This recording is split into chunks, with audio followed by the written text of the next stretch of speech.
should have, just stop it, Does anyone know how to use a Kodak recorder? you have a little over 5 hours of recording time. Let's do it. Does anyone know how to use a Kodak recorder? I think we're good. We got We're it. going to get started. For the second panel, it's about the current events, and we're going to start with Jeff from the American Muslims of Puget Sound, because he was supposed to be on the last panel, but he couldn't make it Fucking because of God. traffic. And he has to leave at 5, so we're going to get started with him. He's going to speak for 10 minutes, and then we're going to do his questions, and then everyone else is going to speak for 10 minutes, and I'm going to do their questions at the end. It's going to be about an hour, and then half an hour for questions. So Jeff is a civil rights activist. He mobilized in the Muslim community around this area. And thank you. My name again is Jeff Siddiqui. I'm with American Muslims of Puget Sound. Can you all hear me all right? Okay, good. I'm basically trying to give you an idea of where the Muslim, I don't want to say Muslim community, there is no such thing as a Muslim community. We're a whole bunch of groups who happen to be Muslim. And sometimes our paths converge and sometimes they don't. But from the point of view of the government and the administration and the law enforcement, with the emphasis on the enforcement part, we are all one people. Since 9/11, we are the new game in town. We get picked on whether we're just sitting somewhere or doing nothing. There are cases where the FBI has actually, not single cases, in every neighborhood there is at least one case or two cases where the FBI has targeted Muslims, threatened them, bullied them, and said, now you need to be an informant and you need to tell us who the terrorist sympathizers and the terrorists are in your place of worship, otherwise you'll wish you had never been born. These are almost exact words. And all kinds of threats are used. If they catch somebody on a misdemeanor, they blackmail them into turning into informants, otherwise it's the jail for you. So Muslims get targeted that way. It's become so fashionable and so profitable to target Muslims that every agency out there is looking to target Muslims. Tens of millions of dollars a year are spent by the government actively and actually training all agencies, starting with police, local police, FBI, military, CIA, and all the other alphabet soup agencies, that Islam and Muslims are the greatest threat to the United States and to the West. Now, imagine, if you will, every year, hundreds and hundreds of these fully armed, ready to shoot to kill people are being told, your enemy is that Muslim guy. And then they go out, and what do you expect them, how do you expect them to treat us? The FBI has pressure right from the top that we need you to make America safe. Now that's a very nice sentence, I mean very nice phrase, make America safe. We all need to live in security and peace. Wonderful, right there with apple pie and motherhood.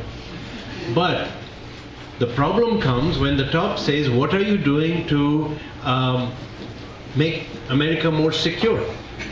Well, the way you make America more secure is you catch all the bad guys and you throw them in jail. Well, if you can't find bad guys and you're getting this pressure and your job depends on finding bad guys, otherwise you're a failure, what are you going to do? It's not unlike a corporate scenario where the CEO keeps insisting on getting good reports, good financial reports, and anyone who gives a bad report gets fired. Well, what do you think he's going to start getting every quarter after that? Good reports. So the FBI is under pressure all the time, local FBIs, to bring in these scalps. And they have to. The only few people that they actually caught who were, in my opinion, good catches were one, that guy who was bringing explosives from via Port Townsend, Ahmed Rassam. Fantastic.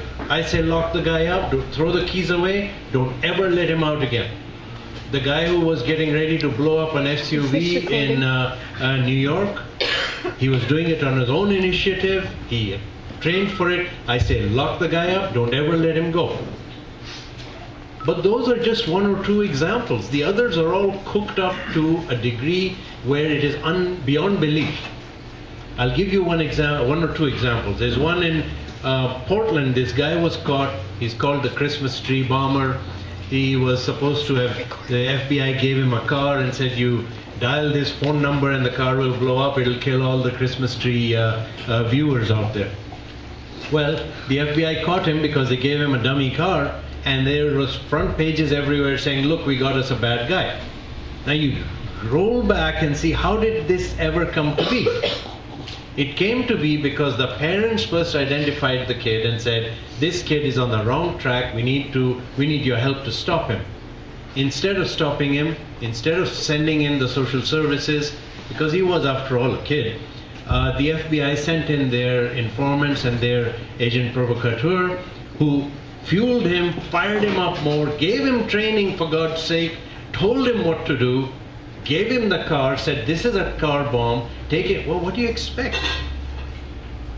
When you pick on somebody's anger point at the moment when he or she is angry, and you whip them up into a frenzy, don't be too surprised if they do what you want them to do. And so we have active training programs where the military is being trained against Muslims, where the FBI is being trained against Muslims, where the police is being trained against Muslims. And this is a multi-billion-dollar industry. Note, I don't have a code. This is not million, this is billion. Multi-billion-dollar industry that lives to generate fear and hate towards Muslims. Hate industry today is the biggest and most lucrative industry, fear industry, that you can imagine. What are we supposed to do for that? Well, that is the answer is very easy, and yet it is extremely difficult. And it's the same answer. The answer is, we need to get organized. Muslims need to get organized, and after we are organized, then join forces with non-Muslims of goodwill who want to see justice and equal treatment.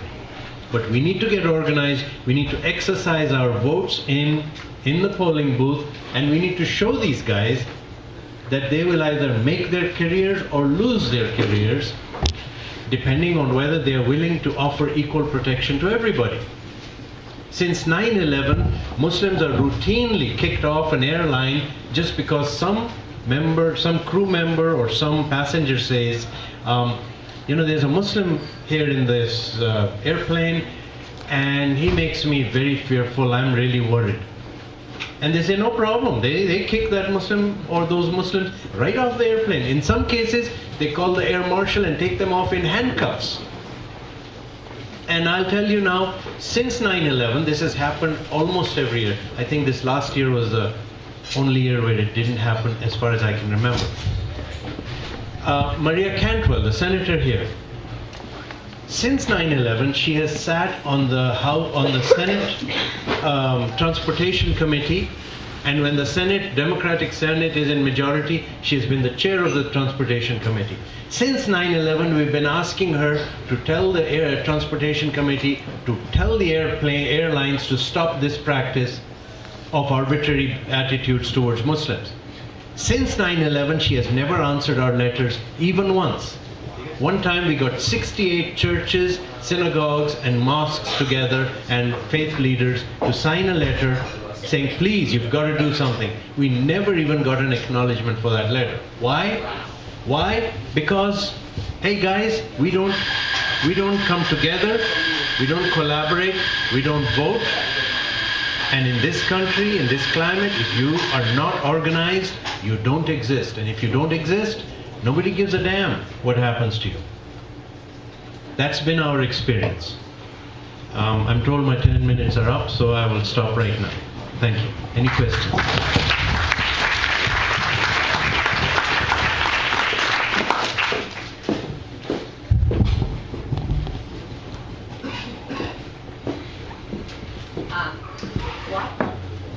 I agree with what you said. I mean, I know that that's all true. What kind of alliances can be reform that can make a difference for that. Because, I mean, like all this attack on Gaza that's happening right now, there's been some protests about it, but I don't think those protests got out, the information about it got out beyond a small community of people who are already concerned about what's happening to Palestinians and that kind of thing. So I think part of the problem is, I mean, because like there was a demonstration today at Westlake, you know, and if everybody here had also been there, that would have been better. That would have been better. And I think this is reflecting what happened at the last panel. As long as you've got small groups that aren't working together, and there are common issues, you know, we're not as strong as we could. So the question was, how can we work together more effectively, especially in light of the recent stuff that's going on in Gaza? Yeah, and you spoke about demonstrations, which brings me to my pet,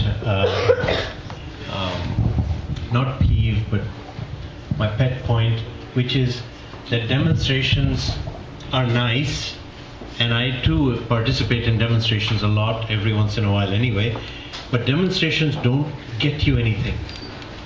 They help us feel that we're doing something, and they help us feel engaged and involved, and by God, look at us, 300 of us or 3,000 or 10,000, aren't we something? But the moment the demonstration is over, we are forgotten. And I want to bring you back to 11 years ago when we attacked, no, it was in 2003, when we attacked Iraq. Before we invaded Iraq, what happened? Worldwide, not just in the United States, worldwide, there were millions of people demonstrating. There were millions in the United States alone. I was part of the demonstration here. We started from the Seattle Center. By the time we got to just past Nordstrom, I had to go pick up my kids from school. And as we were going, the street was plugged from one side to the other, and it was just all the way choked with people. The newspaper said what, we were about 20,000 or 30,000, something ridiculous like that. Well, I walked back from roughly Nordstrom all the way back to Seattle Center to get my car, and all the way back the streets were plugged up, and in Seattle Center there were still crowds waiting to get started on the demonstration. What happened? They still attacked Iraq. They slaughtered thousands and thousands of people because we didn't count. What happened? Votes, election came. Who got re-elected? King George the Worst. So I mean, we elected the guy twice. We need to exercise our vote in a public, provable way. And we need to be prepared that if my pet party is the Democratic Party, I am going to vote for the Republican this time, only to prove that I can and I will vote against those who don't listen to me. That's when these guys will start paying attention to us. We somehow need to organize in a way that we will, let's say there are 10,000 of us in the state of Washington. If we can then have local groups meeting 2,000, 3,000, whatever, and cast our ballot in public, saying we're voting for this guy because that guy failed to do what we told him to do, I'm telling you the message will hit every politician in the United States, because these lizard brains only react to the power of the ballot. Are there any more questions? You first. How do we exercise the power of that ballot when the Supreme Court has ruled that money is speech and they've got all the money? You say that hate, and I agree with you, is the biggest industry we've got going, but it's an industry. Voting against it when there's that much money and momentum, how do we take direct action to counter that, to make our vote heard, even when we have enough? So the question is, how do we make our voices heard, even though we have Citizens United and other corporations are in charge of the country? How do we fight the flood of money against us? Well, you have to think, what do politicians need money for? They need money to con people into believing in them and voting for them. That's the bottom line. They need the money for the message so they can get the vote. Now, what if 10,000 of us or 5,000 of us were to able to prove that we can vote as a bloc, and we will vote as a bloc, and we will vote them out of office if they don't listen to us? Look at some of the votes that have happened. When George Bush first won his first presidency, he won it because of Florida alone. He got Florida, he got the presidency. He won Florida by less than 650 votes. Maria Cantwell, when she won, she spent $10 million of her own money the first time she ran. She won by 2,029 votes. Christine Gregoire, when she ran this last time against Dino Rossi, she won by 129 votes. Al Franken, the senator from, is it Michigan? Minnesota. Yeah. He won by 7 votes, for God's sake. All right, I just have to keep this short, but the power to be able to prove our votes and go with it is much stronger than the power of money. At least I believe that. Do we have any questions that aren't about this topic, maybe? One of the communities that's arguably been hammered as hard or even potentially harder than the Muslims has been the Hispanic community through Homeland Security, the Border Patrol, the immigration. Have there been efforts by the Muslim community to work with them in joint cause? The question is there effort to work with the Latino, Latina community and Muslim? Yeah, surprisingly enough, under Obama, over 1.5 million Latinos have been kicked out of the United States, with families being broken. It's horrible. Unfortunately, it's very hard to get Muslims organized enough to reach out and ally themselves with anyone else. We are generally first-generation people. We come from countries that are tyrannies and repressive states. We've learned the lesson very well, that whoever raises his head gets it whacked off. And the government here has hammered the lesson back into us again and again because of their their threats and their persecutions of Muslims. So Muslims are in total disarray right now. Before we can talk about alliances with any group, we have to get organized ourselves. Once we get organized, then we will reach out to what I call natural allies and move forward. But our first goal is to get ourselves in gear. We'll take one more question. Well, it was kind of back on the original point, so I'm happy to. Okay. Are there any? We can take one more. Are there any more questions? All right. Thank you so much. Thanks. So our next speaker is Danielle. She is a local person who was living in the house that was raided last summer. So she's going to talk about that and other things. Thank you. I'm assuming everyone can hear me. So, like my introduction just said, I'm Danielle, and I was living in the house that was raided this July. And I could talk about that for a while, but I'm not really going to. I'm not loud enough. Okay, here we go. I wanted to kind of talk more about what we did afterward in order to kind of counter the effects that that had on our community. So I'm sure everyone's kind of read things about how these raids go, and they're really loud and sound really traumatic. And we live in kind of a very close neighborhood, like houses are almost touching each other. And it's also going through a lot of gentrification, so there's a mixture of different people who lived in this area. So after the raid happened, we decided to go around to our neighbors and talk to them and see kind of how they were feeling and what effect that this had had on our community. And going around, we noticed a lot of kind of weird dynamics, like the people who live in the condo next door were like, oh, why didn't they raid that drug house down the street? And the people in the drug house down the street were like, oh yeah, I thought that was for me. And so we decided that what we would do was to hold a community barbecue. So we invited all our neighbors, put signs up, free barbecue, got a lot of food, and everyone came over to our yard one afternoon to kind of talk about it. And it was interesting because then those people in the condos next door and the people in the rundown houses had to be face to face and talk about this shared experience. And they all had, all of them, even the richer people in the condos, had some reason to believe that that loud noise was for them, which is really interesting. So I guess the point is that when we're confronting these things, when these things are happening, and they are, and I think it's going to happen more often, we really need to kind of reach out and talk to everybody else.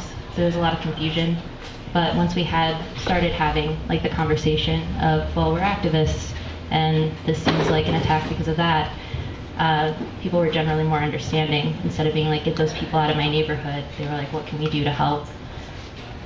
I don't really have much else to say other than that right now.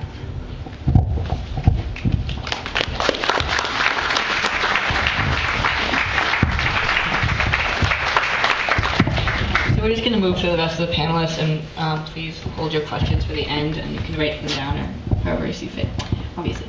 So next we're going to go to Lauren. She's the director and staff attorney at the Civil Liberties Defense Center, and she worked with the Green Scare and assisted in coordinating legal defense with over 30 grand jury resistors. Thank you.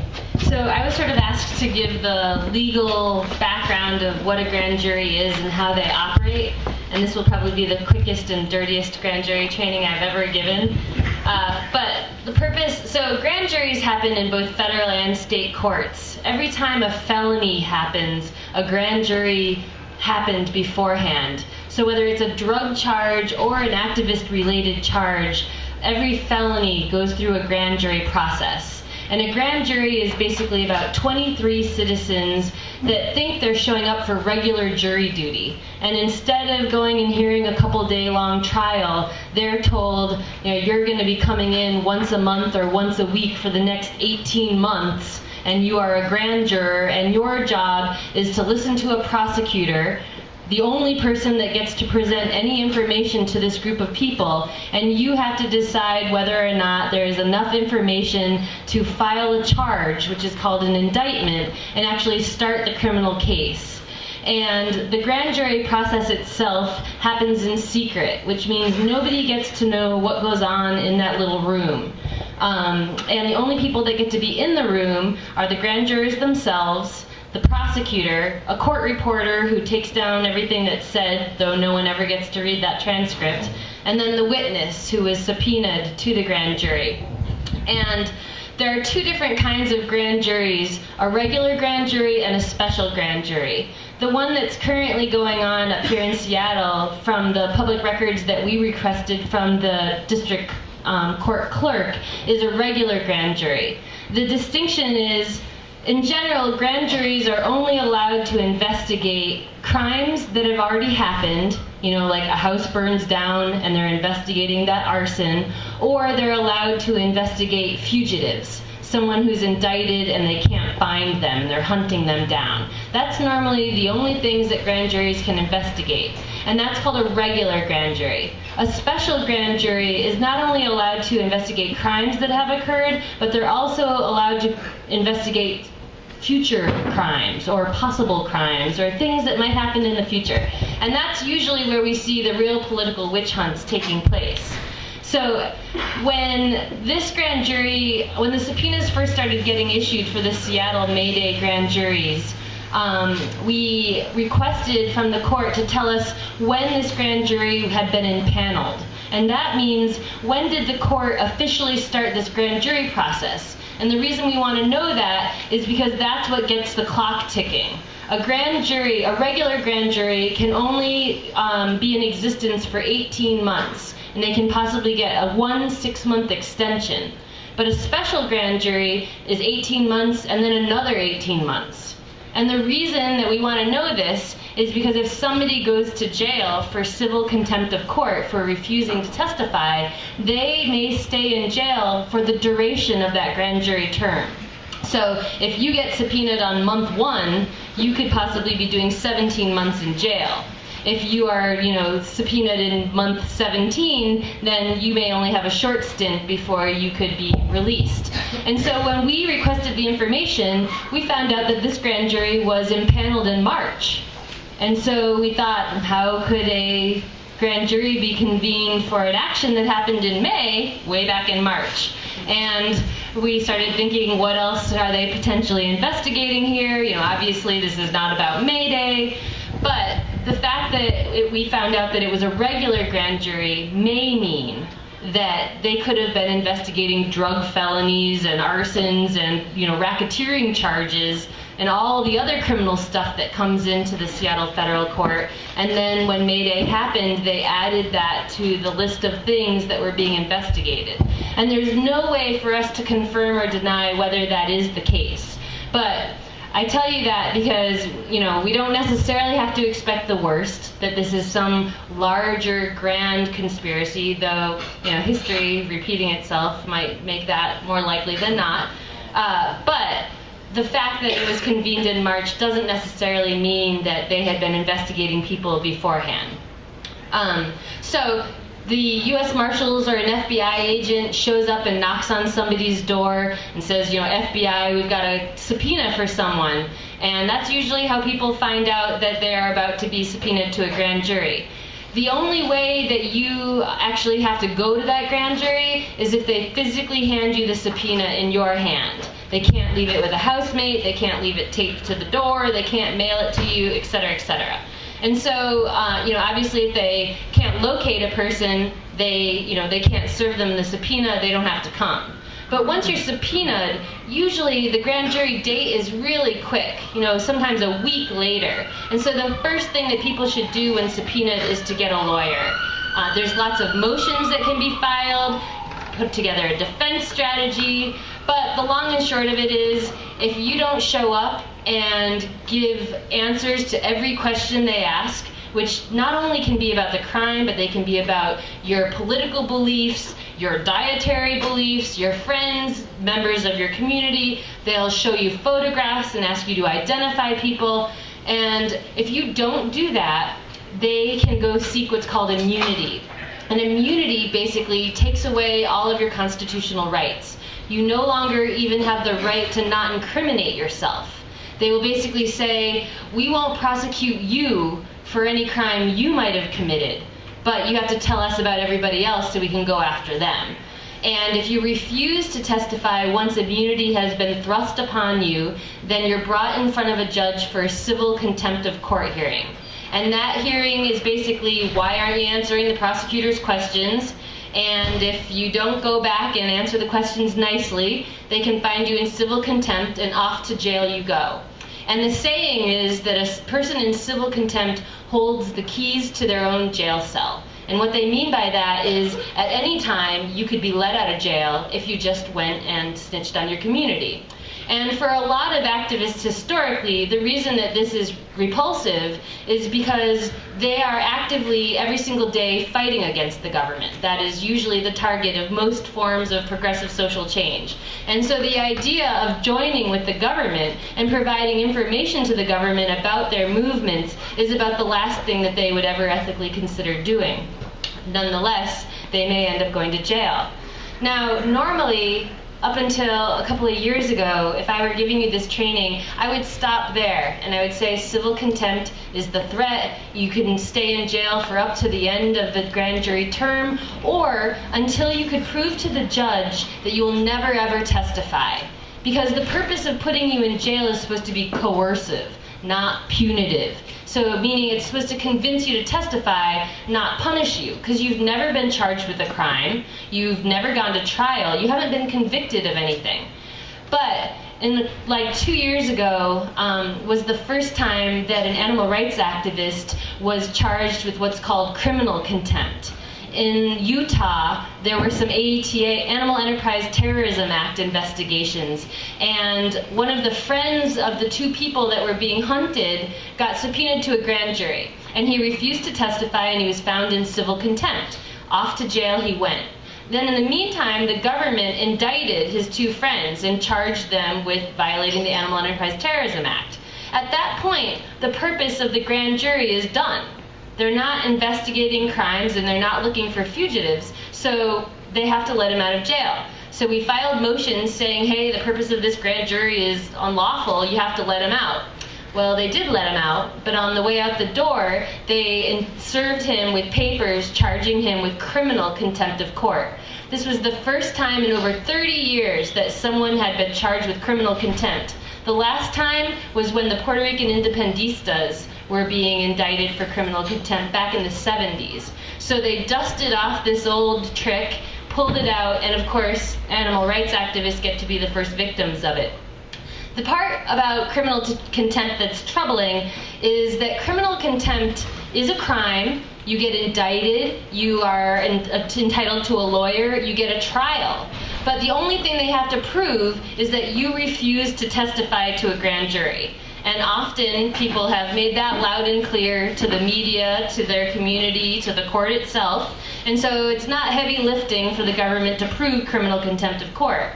The problem is that there is no minimum or maximum punishment for criminal contempt. It could be anything from 0 to life in prison. Now, Jordan ended up getting 2.5 years in prison for simply refusing to testify. The same length of time, basically, as the people who actually committed the mink liberation, the actual underlying criminal charge. But a few months ago, a gentleman in the Midwest who was a Palestinian activist who was doing fundraising for some charities in the Middle East, he had been being persecuted by the federal government to give up information about his community, and he continued to refuse. They subpoenaed him to a grand jury. He refused to testify. He got charged with criminal contempt and is sentenced to 11 years in prison, just for refusing to give information to the federal government. So we're seeing a really drastic turn of events as the people begin to stand united and resist the government's attempt at repression. They are, of course, going to crank up the machine on their end. And unfortunately, with the Seattle grand jury, we're already getting word that they have intentions of going after criminal contempt as well. When they see a group of activists standing together in solidarity and resisting grand juries and resisting the government, they need to break that, and they want to break it hard. And so they're going to come after people with everything that they have. And it's important, more than ever, for people to understand that the consequences are high. People are in jail right now and maybe going to jail for even longer. The only way that is tolerable to people within a movement is to know that there is solidarity and support amongst that movement. And I know that Chris is going to touch on that. And with that, I will turn it over to the next speaker.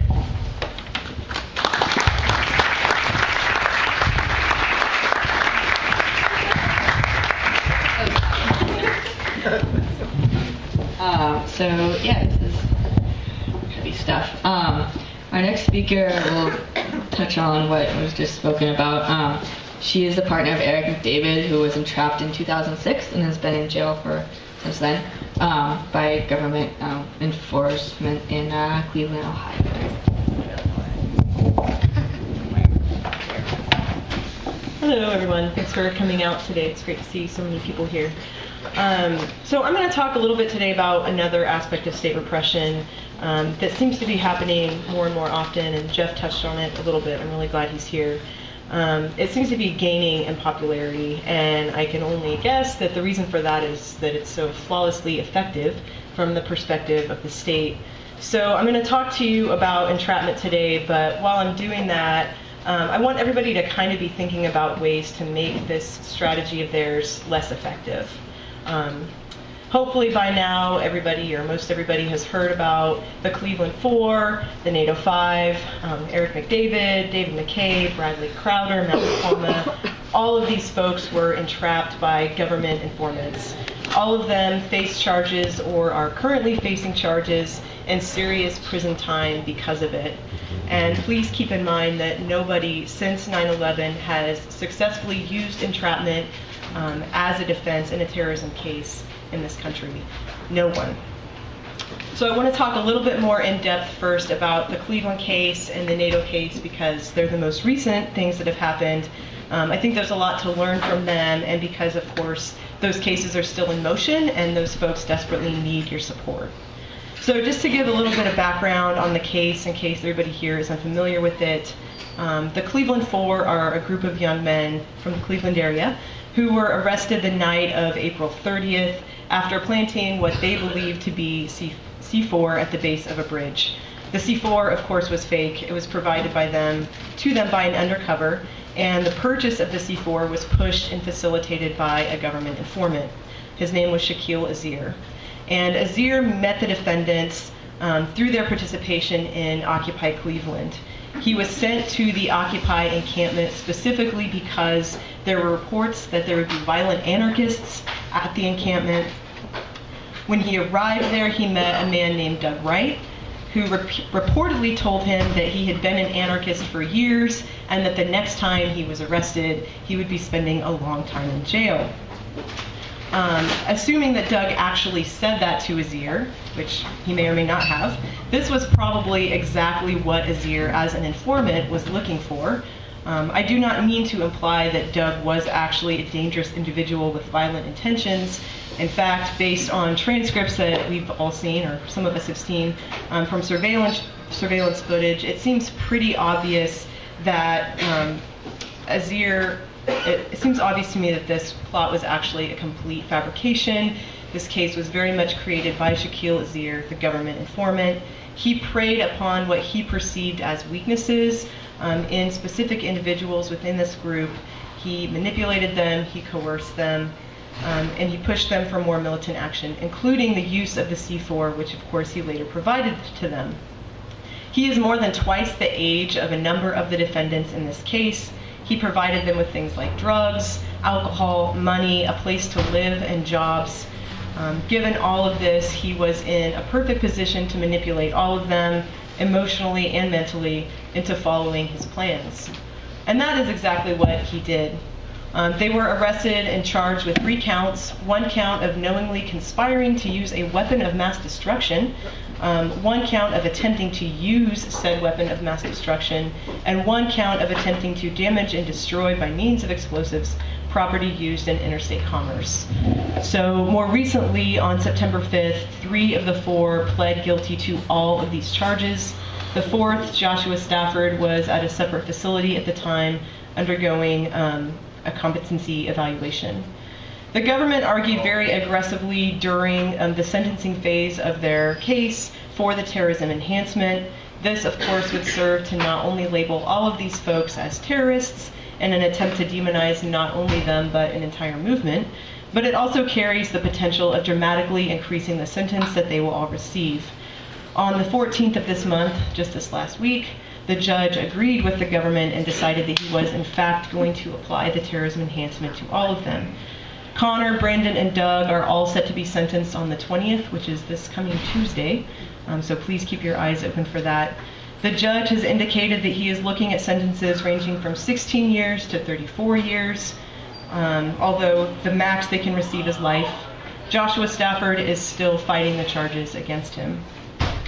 In a different case out of Chicago on May 16th, Brian Church, Brent Betterly, and Jared Chase were arrested on the eve of the NATO summit in Chicago when the house they were staying in was raided.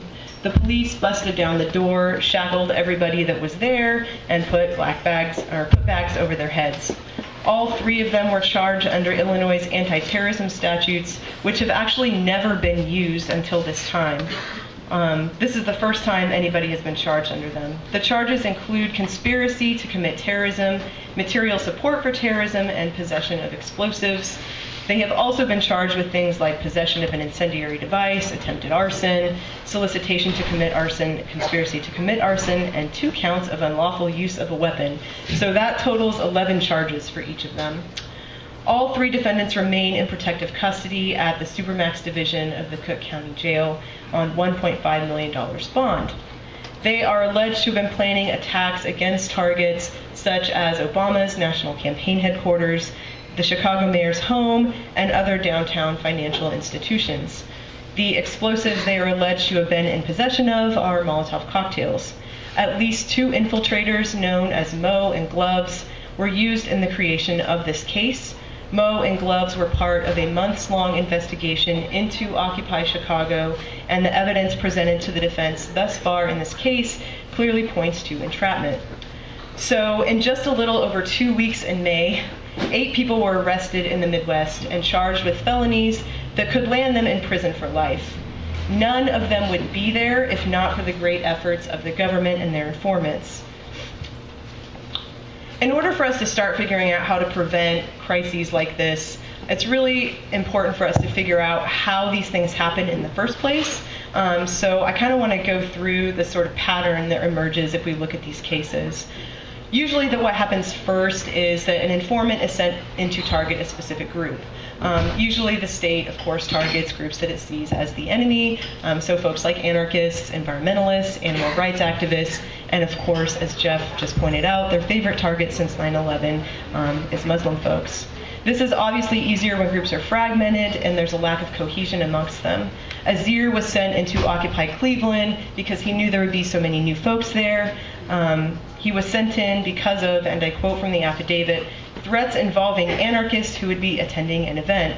Anna, in Eric McDavid's case, the informant, met him at a crime think convergence in Des Moines, Iowa, and this was the very first event such as that he had ever been to. Often we see this kind of targeting and subsequent arrests, of course, at large events such as the NATO protests, May Day events, the RNC, the DNC, etc. Once an informant has made their way into a group, they of course set about targeting specific individuals. They tend to go after folks that they see as easy targets, people that they see as most susceptible to their influence. Again, this is often new people. And again, they use things like money, drugs, romantic interest to exploit potential weaknesses. Anna testified at trial that she targeted Eric because he felt safe and non-threatening, not because he was dangerous. She used the promise of romance to keep him on the hook, and she also used her money to fund the group's entire existence. The informant in Matt DePalma's case followed him out after he stormed out of a meeting because he was admonished for violating security culture. Azir preyed on the group's need in Cleveland for money and housing and to keep them basically dependent upon him. Once an informant has their targets, they start, of course, manufacturing a conspiracy. Through a process of isolation and separation, informants normalize unsafe behavior. They guide their prey down a very specific path and encourage hyperbolic posturing, which of course can be used by the government later during trial as evidence of somebody's willingness or the lack of an inducement from an informant. The informant then constantly eggs on their prey to take the next step. So Anna constantly bullied Eric and all of his co-defendants to more militant action. The night before they were arrested, the group had a huge fight in which Anna was goading them on, saying that they were copping out, and pushing them to set goals and targets. She was also supplying everything: food, housing, transportation, including bomb recipes. In the Texas 2 case, Bradley Crowder and David McKay were arrested after it was clear that they were just going to go home and not use the Molotov cocktails. Eric was arrested again the night after it became pretty clear to the FBI and Anna that the plans were not going anywhere at all. Then, of course, people are arrested and prosecuted. Usually what happens is the government labels everybody involved as a terrorist and the media quickly follows suit. The prosecution tends to overcharge people in these cases in an effort to get plea deals, and of course they delay the court processes to wear down defendants and supporters. They know that the longer somebody is in custody pre-trial, the more likely it is that they're going to get people to cooperate. Unfortunately, most people do not take their cases to trial and instead end up taking plea deals, sometimes cooperating, sometimes not. Entrapment can be a very scary thing to take to trial, one, because of its abysmal track record in court, and two, because the legal issues involved can be really complex and inherently involve what some perceive as an admission of guilt, at least in the court's eyes. Often no one is saying that nobody pushed a button or made a call or planted fake explosives. What we are saying is that they would not have done that if not for government involvement. And it seems like maybe sometimes people get spooked when trying to figure out how to walk that line in court. So obviously these cases have a really destructive effect on social movements. They send a really clear message that if people even think the wrong thing, that the government will punish them. They make people afraid to build relationships with new people. They create rifts in our communities. They demonize us and the movements we are part of. Honestly, I could go on and on about the facts and tidbits from different cases and sort of how we should frame this and strategize around it. But what I really want to convey to all of you here tonight is a sense of urgency, because we have got to figure out a way to keep this from happening over and over again. Brandon and Connor of the Cleveland Four are 20 years old. By the time they get out of prison, they could very well be in their 40s and have spent half of their lives in prison. Eric was 28 when he got arrested, and if his scheduled release date remains the same, he will be 45 years old when he gets out of prison.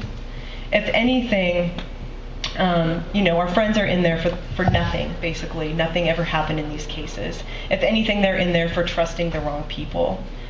Again, we must put a stop to this, and we need to learn from our mistakes to figure out how to better protect our communities and ourselves, because until we make this entrapment strategy of theirs less effective, it's going to keep happening, and we will keep suffering losses, and I think we've lost enough. So let's start figuring out how to do that.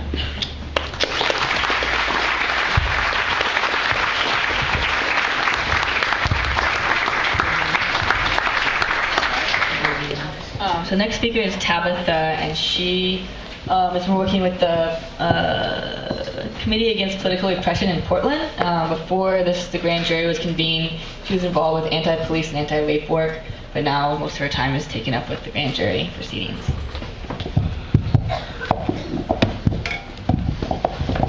Can y'all hear me? Yeah, great. So I'm going to give a brief history of what's been happening and then kind of give the context for that and how folks can have solidarity and support also. So on July 25th, the FBI conducted a series of raids in Portland. They had search warrants for 3 houses. They were looking for evidence of destruction of government property, conspiracy to destroy government property, interstate travel with intent to riot, and conspiracy for interstate travel with intent to riot. They were looking for black clothing, anti-government or anarchist literature, paint, flags. They delivered 3 subpoenas, one to Leah Plant, one to Denison Williams, and one to Katie Oleshnik. Denison refused to appear before the grand jury, and they dropped his subpoena. Leah Plant tried to resist, went to prison, showed up in front of the grand jury, and then was released. Katie O resisted and is currently in prison still. Also, later Matt Duran and Maddie Pfeiffer were given subpoenas. Matt refused to cooperate on September 13th and is in prison, has been in prison ever since then. Maddie Pfeiffer appeared before the grand jury. They filed a motion, their lawyer filed a motion. They were released and re-subpoenaed. Maddie Pfeiffer's here, y'all.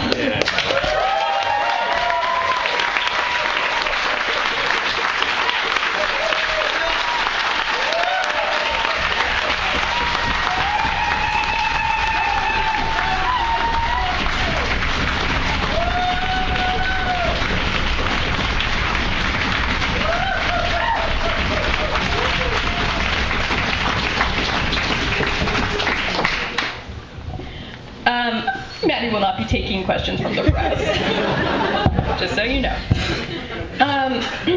So Maddie is going to appear again in December, and December 14th, and we're expecting that they will, at that time, go to prison.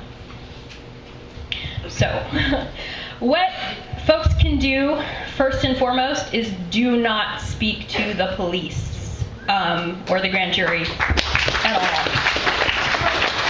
And that doesn't mean just not answering the questions. Sometimes people think that they can talk to them about other things. Don't speak to them at all.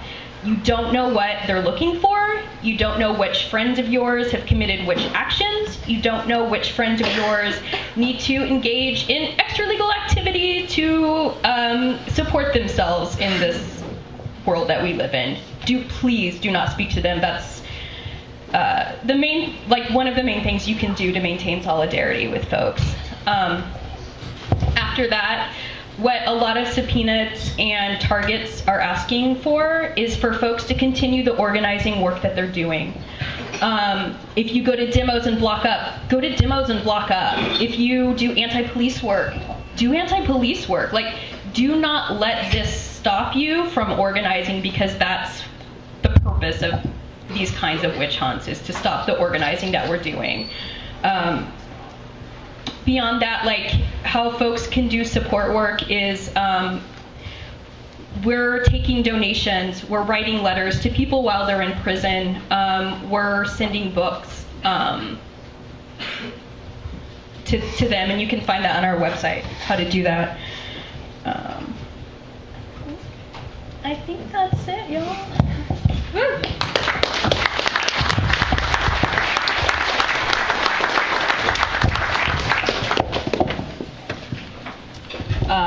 Okay, thank you. So our last speaker is Chris, and he does legal support for mass demos. He's a member of the National Lawyers Guild and Autonomous Legal Collectives. Thanks, Rebecca. All right, we're almost done. It's a long panel. My involvement beyond doing legal support for mass demonstrations is really from about the mid-2000s with a group called the Grand Jury Resistance Project. Anybody heard of that group? Yeah. Great. Well, it occurred to me after people started talking is that, I mean, maybe, probably not, but maybe there are people out there that have questions about why you would want to resist a grand jury. I'm not going to address that, so if you have questions about it, you can ask later. But basically, the Grand Jury Resistance Project was formed in about 2006 around a variety of political cases going on that included, probably the most prominent was that of Josh Wolf. I don't know if folks remember him. He called himself an anarchist and was a videographer, independent journalist that covered a demonstration in the Mission District of San Francisco in solidarity with Glenn Eagles, G8 at the time. And he was subpoenaed to a grand jury, asked for his testimony and his video footage. He refused to cooperate. He was thrown in jail for contempt. And it was a high-profile case. There was a lot of publicity around it. He garnered the support, oddly enough, of Judith Miller of the New York Times, who is also a grand jury resistor. He spent more than 200 days in jail and ultimately compromised and put his video footage out on the internet. So he didn't necessarily turn it directly over to the FBI, but it was revealed ultimately. A couple of other grand juries at the time that got people working on these issues in the San Francisco Bay Area mostly was a grand jury convened around animal liberation actions out of Santa Cruz, or at least alleged investigations.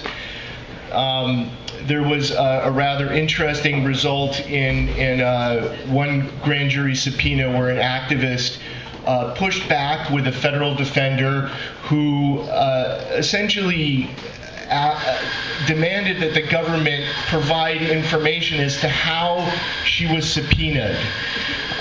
What did they use? In fact, what they were going after was if they used wiretap surveillance, at least at the time, that was illegal, and potentially the government would step back if forced to divulge that information. And in fact, the case went up to the Ninth Circuit, and the court compelled the government to provide that information, and the subpoena was dropped a week later. Another grand jury was a state grand jury involving former Black Panther Party members, a crime that occurred in the early 1970s that involved torture of Black Panther members. That case, oddly enough, resurfaced, and 8 people were subpoenaed, or if 8 people were targeted, some of those people were subpoenaed to a state grand jury, refused to testify, and were jailed for a few weeks until people were indicted. That case resulted in everyone getting their charges dismissed, but for 2 people who were in prison, political prisoners who took plea bargains. So that case dissolved about a year ago. It took 6 years for that to go away. And in the meantime, people working on grand juries in the San Francisco Bay Area sort of went through a lull, and there have been various grand jury support networks that have formed over the years since then. Lauren mentioned the Green Scare grand juries. That's certainly a series of grand juries that have taken place.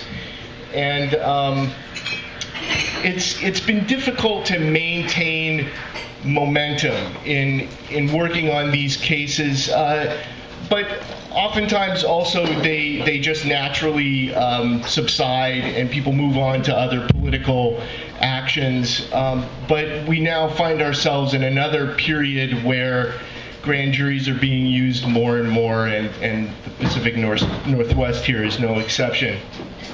How many people know about the Midwest grand jury in Chicago? Yeah, that's what I want to focus on, because I'm going to talk a little bit about the response that people have had to these types of acts of political repression.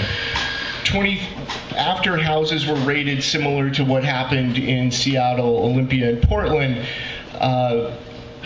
in Chicago and Minnesota, people were subpoenaed. 23 people, in fact, were subpoenaed. A large number of people.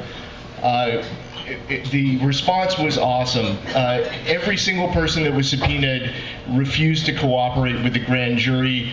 The prosecutor, the federal government, indicated that it was going to give some of them immunity and push further, but no one has, as far as we understand, been offered immunity, and that case is now a couple of years old. So it's unclear whether there will be indictments. The federal government still seems to be pursuing the grand jury, but it's unclear at this time. That case stems from a U.S. Supreme Court decision in Holder versus Humanitarian Law Project, where they're trying to establish First Amendment activity as a material support for terrorism. So in many ways, the activists, the anti-war and international solidarity activists that were subpoenaed resemble a test case to find out how far the government can go to push what it considers material support for terrorism. So they established a campaign that was quite successful that has continued to this day, mobilizing people from around the country, holding demonstrations, organizing call-ins and fax-ins, and for the most part have succeeded in their effort thus far. It may seem obvious, but I want to point to a few elements of what kind of support is needed or what can be done in situations like this. And some of them are happening here in the Northwest. Grand jury trainings for targeted communities is critically important and not done nearly enough. Public education events like this one here are also extremely critical and should be repeated as often as possible. Organizing protests at critical milestones in these cases is also important. Getting people out in the streets, visible, so that folks know that there's a broad community supporting these folks resisting. Organizing campaigns to put political pressure on certain key individuals, very important. Using mainstream media to provide what's often not given enough play is the activist narrative or counter narrative to what the state is saying. Finding lawyers for resistors, that's also very important. And so, you know, there have been very successful support efforts and campaigns going on, but a lot of times there is a struggle to maintain solidarity and to provide adequate support to prevent people from snitching or testifying before the grand jury. So it occurred to us after this is, you know, it's now 6 years, 6 or 7 years later, grand juries, politically motivated grand juries continue unabated. And what can we do as a greater community to control this, this type of repression and prevent it from happening? Some of the ideas that a nascent group of people around the country, legal activists and supporters are working on includes a group of legal activists that can provide solid information about grand juries as well as the benefits and consequences of resistance. A group of attorneys willing to represent resistors. Ways of better educating and training targeted communities and the general public on what grand juries entail and why they should be resisted. And again, I'll be happy to go into why if you want to know. Trying to establish the best possible clearinghouse of information so that people can make more informed decisions about what they're doing. So by consistently creating a unified front against this kind of political repression, we can better keep the state from disrupting and undermining these important political movements.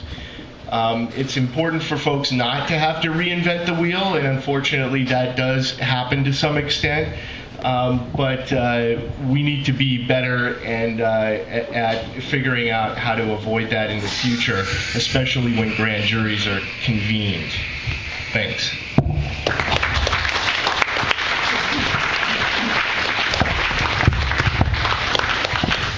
I had a couple announcements before we start questions. We're going to pass the jar around again. In case there are any people that didn't donate last time, please consider doing that.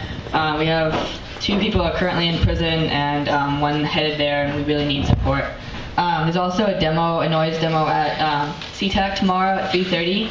There's information on Facebook about that. There's an event tonight directly following this event. It'll be an artistic presentation. I'll be performing along with a couple of my friends in the Foxfire Arts Collective. And we're all political people who will be talking about politics and art. And I'd like to go to questions. Can we get questions for everyone that was just presented?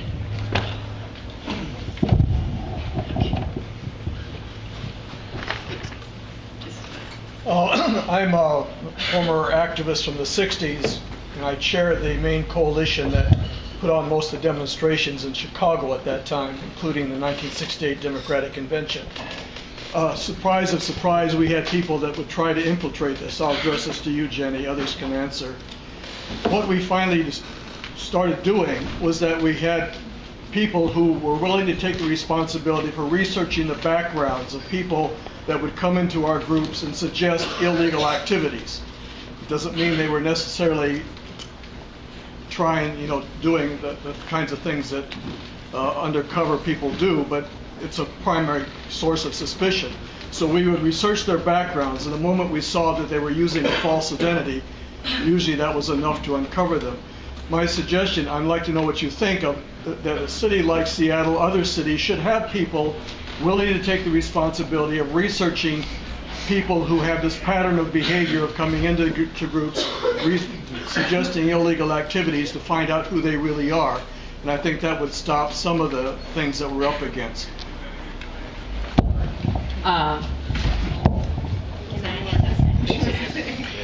So unfortunately, with the advent of internet technology, in a number of cases, we've actually discovered that the FBI sets up fake websites to give people their fake identities. So if you were to search them on the internet, you would find them and information about them, even the high school, et cetera, et cetera. And there's no way that community activists can do the level of research that would be necessary to actually out them.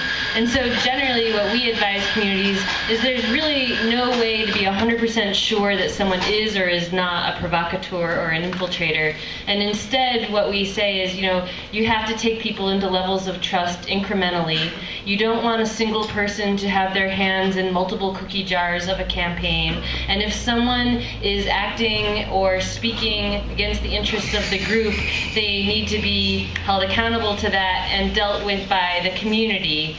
And you have to watch where that person goes when they leave you, because they're likely going to another campaign where they'll be unknown, or they're going to go out and strike the margins of that movement and find young people who left disenchanted or other things that will fall victim to those those actions. So there's not really an easy way to do that any longer, I would say. Yeah, I think that's a great response. One thing that I know I've talked to other people about in the past is when thinking about informants and how to identify them and all that jazz. I think it's really important to focus on behavior. If you look at folks like Brandon Darby or Anna or Azir, all of these folks exhibited some pretty terrible behaviors. They were really pushy. Brandon Darby was like a terrible misogynist, and basically did things that we wouldn't want our friends to do, right? Or things that we don't want people in our communities to do. And so I think that's one way we can get better at figuring out how to keep dangerous people and dangerous behaviors out of our communities. And I'm sure, do other people have things to add to that? No? Okay. Okay, any other questions?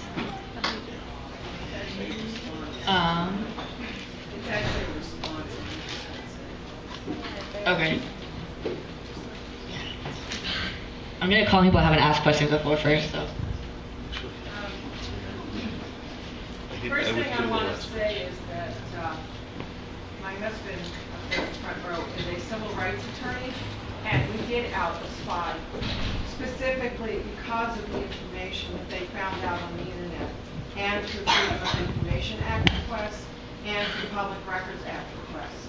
So I would not discourage anyone from trying that. I agree with you. If they've got their shit together, then they've done that. But a lot of times they don't have their shit together. So that is one avenue to go through. I think it's a great idea. The one thing I would warn people about if you do go through that avenue is to be very careful about getting really paranoid. I've seen groups disintegrate over accusing somebody of this crap when that person wasn't doing it. I'm sorry, there's a lot of people on the left who are very aggressive. There are people on the left who are misogynists, and they aren't necessarily always males. So just be very careful that you're not tearing the group apart by what you're doing with it. But I would urge people to go ahead and try to do some of the research. I would also say exactly what the other person said, which is watching out for the younger folks in your group, watching out for somebody who you think is kind of getting pulled in by somebody doing things that you don't want the group to be associated with. So it's called solidarity, and watching out for each other is exactly what we should all be doing.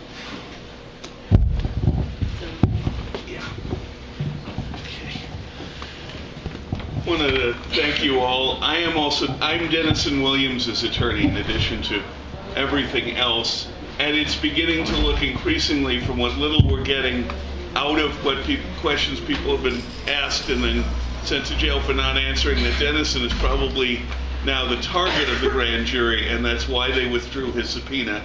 So I expect we're going to need solidarity in a little while. I will tell you, it is of immense comfort to him, to us and to everyone to know that everyone has kept solidarity, or at least essentially kept, and most of the people, and that people are in jail keeping solidarity.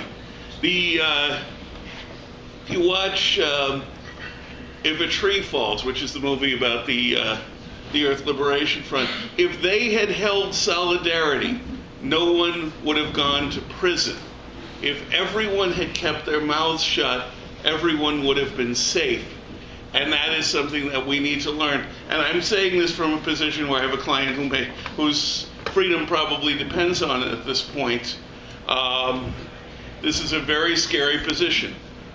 To everything we know, Dennison did nothing illegal, did nothing wrong, went to a peaceful demonstration in Seattle, and that the FBI followed them up there. The FBI has been targeting anarchists and activists in the Pacific Northwest for a number of years now because people here have been very effective and very active and very good at doing stuff, not because they've done anything illegal. So I want to let you know this is going on, to keep track of what's going on, and if an indictment comes down, we're going to be asking for your all help, and I'm asking for advice now from attorneys who've been through this more than I have. Is there pictures of Anna and Brandon Darby and some of those other people? Oh, yeah.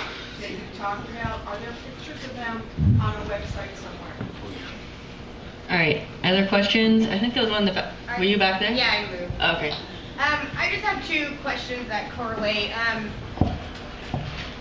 What do you do when someone doesn't necessarily agree with the event that you organized around a grand jury? I did some organizing, and unfortunately people didn't understand or agree or outreach to us when we were organizing this event.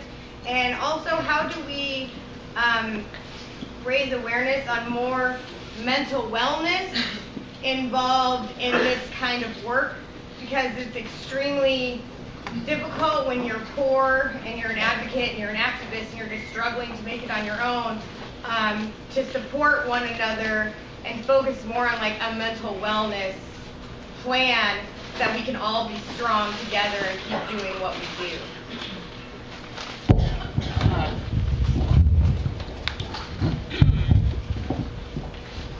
I think that regardless of tactics, whether we agree with them or not, that other people do, we need to like stick together. So for mental wellness, I think that one thing that I like to do in whatever organizing work I do, and this is even for support people, is to look at the people around you before you have problems and prefigure what your mental health needs look like. So for myself, I have anxiety and depression. So I go to the people around me and I say, these are the things that are helpful for me when I get into those places, so that when I'm in those places, people know what's helpful for me and I don't have to figure it out in those moments. I think that that's really helpful for people in their organizing in general, but for support people in stressful times. It's important for people to be able to step back and for other people to step up, so that people can take breaks when they need it, I think.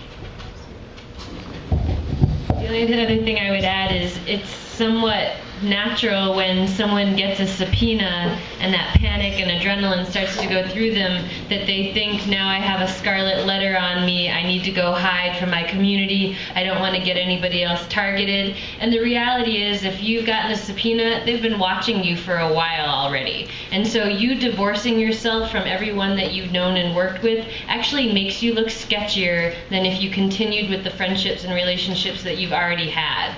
If they were suspicious, they would have gotten a subpoena too. And so ostracizing yourself only makes you more of a victim in the eyes of the government. It allows them to marginalize you even more, and it increases your mental stress exponentially.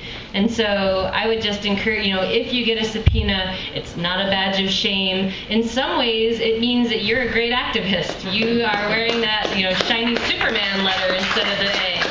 I mean, because especially with secretive grand juries, the reality is that, they can target leaders. And then the leaders who have not been accused of committing crimes are forced to decide, am I going to be a snitch or am I going to go to jail? And either way, they are done being a leader for a while. And so, you know, we have to know that that is the tactic, and we have to be able to combat that too.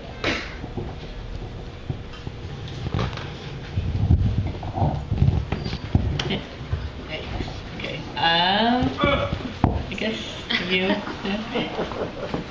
up. Thank you. I have a question about legal logistics, exactly what it means talking to the cops. So in these grand juries, I've heard that if somebody's first, you giggle and yell at or something, the things can be taken as talking to. So I'm curious, has anybody ever tried just talking ridiculous shit? I'm talking about maybe has anybody ever thought like that? So I know that would be my reaction. That normally just gets me in trouble like that. But has anybody ever done something that is not even talking at all about anybody specific, but still that's been used against them? So, yeah, the question is, what counts as talking when you're actually in the room? So what happens is you're seated in that grand jury room and they will ask you your name and you have to answer that question. And then they will start asking you the substantive questions. If you answer even one of them, you've waived your right to not answer any of the others. So once you answer one, you're in it for the long haul, basically. If you answer falsely, you can be charged with perjury, which is a federal crime. And if you refuse to answer, which dandelion talk would be considered a refusal, you'll be brought in front of the judge for civil contempt. There have been rare humans that have attempted to dance around answering questions. One of them did it somewhat successfully, the other ended up with a perjury charge. So it's generally risky business to think that you can outsmart the feds, especially today when everyone's spewing so much over Facecrack and other social media.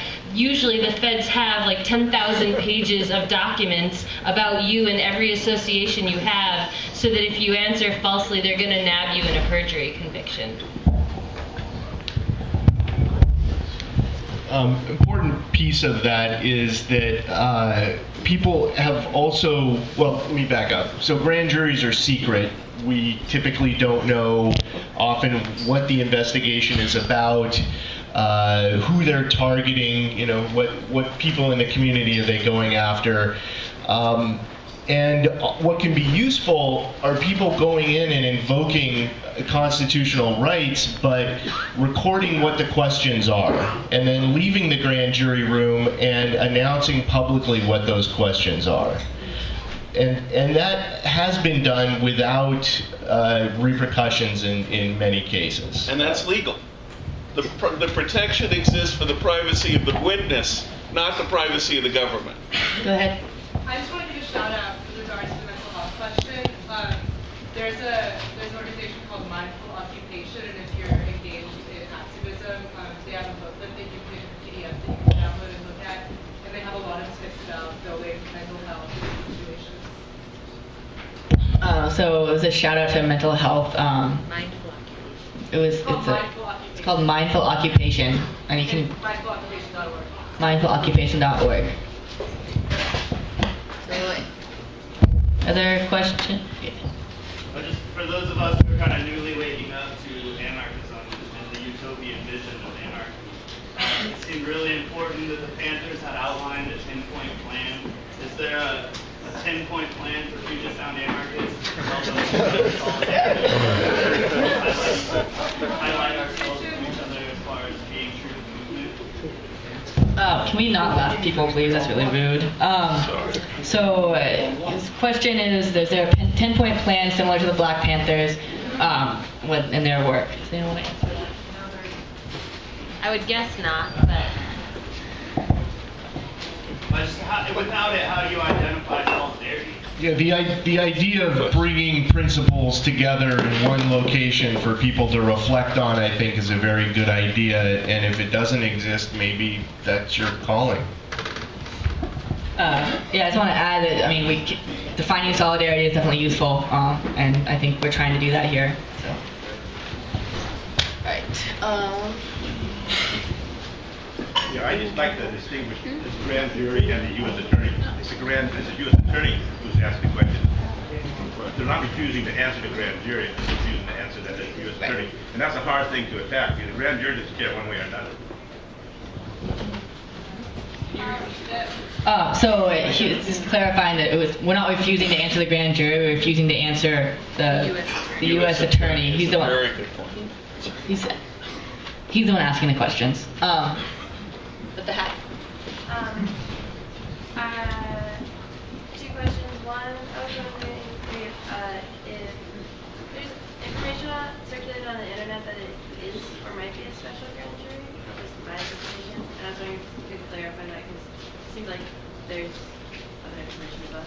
And also, I also imagine it's like a case-by-case basis, but I was wondering if you had a knowledge or experience speaking to like non-cooperation in terms of just not showing up for your subpoena versus like showing up and not talking. So the first question was. The first question was whether or not this current grand jury is a regular grand jury or a special grand jury. And we did a Freedom of Information Act to the U.S. District Court clerk where the grand jury is sitting and received documentation confirming that it was a regular grand jury. So it's definitely a regular grand jury. And in terms of whether to, if you've gotten subpoenaed, her question is, if you get a subpoena, is it better to just not show up on your grand jury date? And the answer to that is, when they hunt you down and find you, they can put you in jail until you testify. They will issue a warrant for your arrest for failing to show up if they can find you. So for a while, I think there was someone that was subpoenaed that was unable to be located. And it basically puts you in a situation where you're kind of on the run if you don't show up. Can I ask you a clarifying point? Does that warrant expire when the grand jury is over, or is that an ongoing thing? If the grand jury expires, then there is no grand jury subpoena any longer. So the subpoena would go away, and we would assume the warrant would go away. Sometimes in those circumstances, historically, the feds have attempted to go after the person for criminal contempt of court to try to punish them for not showing up. But it's much more difficult because the government has to prove beyond a reasonable doubt that you knowingly and intentionally refused to cooperate. And if you're in Mexico on vacation and was not around on your date, it's difficult for them to prove otherwise. Something else that people are doing is that when they catch wind that the feds are looking to give them a subpoena, they go on vacation or travel and they're never there to receive their subpoena. So I heard. I think one other nuance, maybe Lauren can correct me if I'm wrong about this, but that one third option could be that you notify the grand jury through your attorney that you don't intend to testify, and that way they can both get in touch with you and acknowledge that you're not willing to go into the grand jury room. All right, we had a bunch of questions over here. I'm going to take like 3 more because we want to get started with this last part of this. So people could remember what I don't know, like, just people raise their hands again? Please. Okay. No? Okay. You would see it coming quite a ways ahead if you were going to be subpoenaed to a grand jury, or is it going to be sudden? The question is how sudden is it when you get subpoenaed? Well, the first person to actually get subpoenaed, it's usually pretty sudden for them because they are, it usually does kind of come out of nowhere. But once one person is subpoenaed, usually in and around that time period, the feds start doing what are called knock and talks, where they show up at people's houses, knock on the door, and try to get information voluntarily. Normally when you see that happening, you know that the lack of participation in that conversation is likely to lead to grand juries. So there can be some indications, but my understanding, especially in this one, that a lot of people were pretty blindsided by them. And some of the people subpoenaed were not even in Seattle on May Day, and so they were like friends of friends and things that certainly did not expect to be roped in. So you could expect a subpoena if you were in Seattle during May Day. Well, hopefully not, but you never know. I mean, that's the problem with secretive grand juries. You know, that you really don't know why they're targeting certain people and why they're not targeting others. Underscoring the benefit of public education events like this. Okay, you and then you. It's kind of a follow-up question, but as far as people, they are subpoena out for them, but then they hear about it and they have to go on vacation or whatever. The first question is there any legal ramifications for that? I think the answer is no, but I'm not sure. And then the second question is, maybe I don't remember it. Oh yeah, I guess you said, I just want to clarify, so you just said that you think that if the feds start knocking, and this is like prior to the grand jury, let's say, then that means that perhaps if no one's answering their questions, that might be one of those possibilities could be a grand jury convening. And then, oh wait, yeah, what about the grand jury is said to have started in March 2012, and then they say they're investigating May Day, and the idea is then that that's obviously open-ended because their whole idea of the grand jury is sort of open-ended in order to intimidate people, I presume, and therefore there's no use in speculating what else it would be because that's not the smartest thing to do, but is there any other indication about what that's about, being March 2012, May 2012? They're the last. So, like I've said, this is a regular grand jury, which means that it investigates all federal crimes committed in this district, whether it's a drug crime or otherwise. And so this particular grand jury panel started in March of 2012. They were hearing drug cases, arsons, racketeering cases, and then May Day happened, and this got put on their list of things to do. So as far as we know, there's no evidence one way or the other that this was an investigation of an anti-capitalist community prior to the alleged crimes that happened in May. Yeah. So something that we do, or that was published in a newspaper in Seattle, was that people were being followed before May Day from Portland to Seattle. And some of the questions that they're asking aren't just about May Day, but are about who people's friends are, who their comrades are, like how they identify and align ideologically. So like, while they're saying this is about May Day, like we know that it's also about politics. That's always, yeah. I mean, they can go, the grand jurors themselves can initiate different investigations on their own. So, and whenever they have the opportunity for grand jury, they do a lot of psychological profiling to try to dial in movements and when the next, actions may happen and things like that. The knock and talk question, knock and talks don't necessarily mean there's going to be a grand jury, but normally FBI agents are canvassing activist neighborhoods unless they have something that they're working on.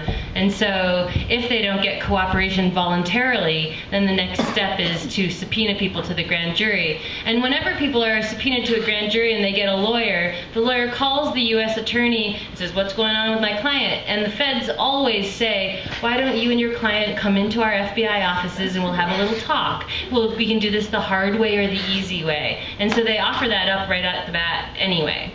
And then the third question. Oh, okay. So if you have not received your subpoena in your hand, you're under no federal obligation to do anything. And so if you haven't gotten a subpoena served upon you, you don't have a duty or an obligation to do anything for the government. I'm going to take one more question, and you've had your hand up. Does it matter if you're a citizen or a legal resident or a student visa? Does it matter your status in the country? So all people physically present in the U.S. Oh, okay. The question was, does your citizenship status matter regarding grand jury proceedings? And all citizens, or all humans in the U.S. or U.S. territories have the exact same constitutional rights as citizens. However, If you're here on a visa or you're, undocumented, being in the limelight of the federal government can certainly put scrutiny on your status. Everybody here on a visa, as well as us when we travel to other countries on visas, the small print on a visa actually says that we will not engage in political activity. And so if part of the underlying investigation is pertaining to political activity, they will use that as the extra elbow to coerce you into cooperating, because if you don't, they will threaten you with deportation. And certainly if you are found in civil contempt of court or criminal contempt of court, those are violations that could trigger deportation proceedings as well. There's an example of that in Florida. A professor at Tampa Bay University, Florida University at Tampa Bay, I think. Dr. Sammy Alarian was subpoenaed to there's a very long story behind his case that I won't go into, but he's a pro-Palestinian activist, and his citizenship status came up, and the government tried to use it as leverage to deport him. I believe he is still in the country at this time, though. All right, we're going to wrap up this part and go to the next section. Sean.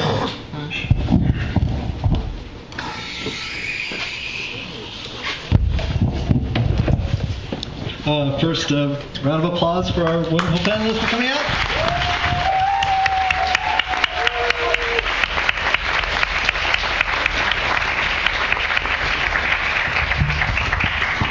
So the sort of sitting in your chairs part of the event is over.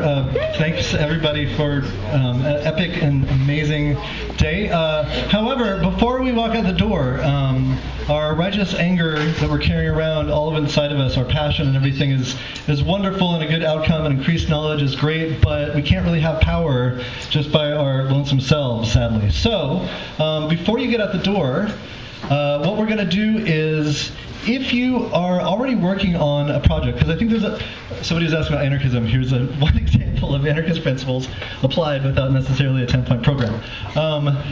If folks are interested in starting an initiative around some of the ideas that you've heard today, ideally we'd have a slip of paper. We don't, but I've seen some people with notebooks. If you can sacrifice a few blank pages of those and a pen. If you have an initiative that's already going that you could use some help with, or if you have an idea of a sort of initiative, why don't you come up and announce it and write something on a slip of paper and say where you'll be.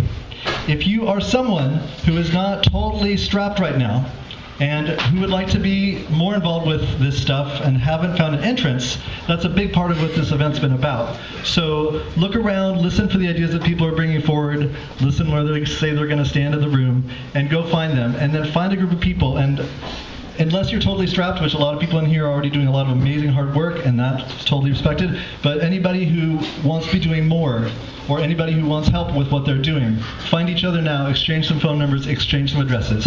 And after that, we'll have about, I guess till about 6 o'clock. It's just going to sort of be networky / social time.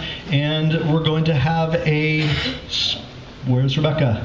Spoken word artistic performance on this topic, which of course is still a chance for people to be talking and meeting and getting some inspiration from some people's articulations. That's it. Great. Okay. Thanks everybody so much for coming out. Make sure to get some phone numbers and make some friends. Outreach materials if anybody wants them, and they're down here on the table. Outreach materials here, some stuff in the front, and also the event turned out to be a little more expensive than anticipated, and we certainly want to have funds to support the grand jury resistors. So please, not to sound like a reverend, but if you can donate anything in the jar, it's seriously appreciated. Thank you so much.